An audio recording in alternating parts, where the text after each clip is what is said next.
Over the past 9 months, COVID-19 has dominated the headlines. However, there have still been effects of the pandemic that have gone under the radar and not received the publicity that they should have done. One example of this is the effect on the environment.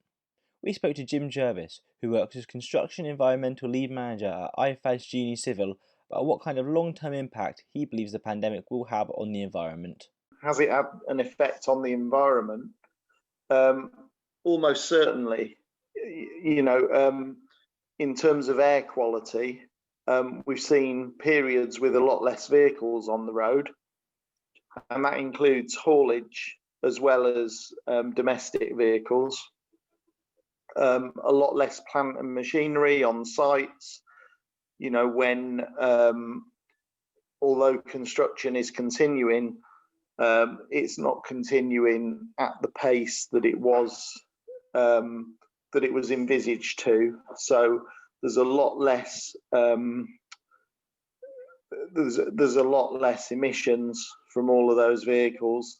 There's a lot less fossil fuel use. There is cleaner air as a result.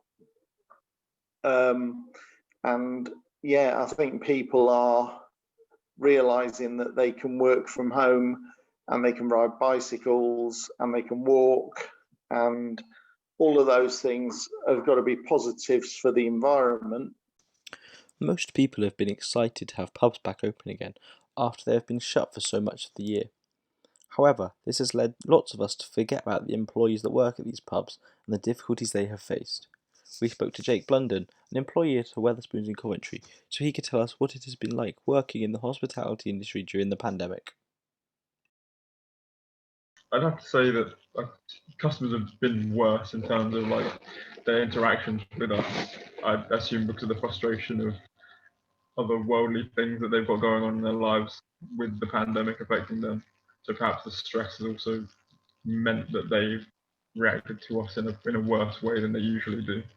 Hospitality industry uses 0-hour contracts quite frequently throughout their infrastructure, and obviously with furlough schemes, taking into account how many hours people do or their contracted hours, I don't think that they're necessarily protected and given the correct means to be able to survive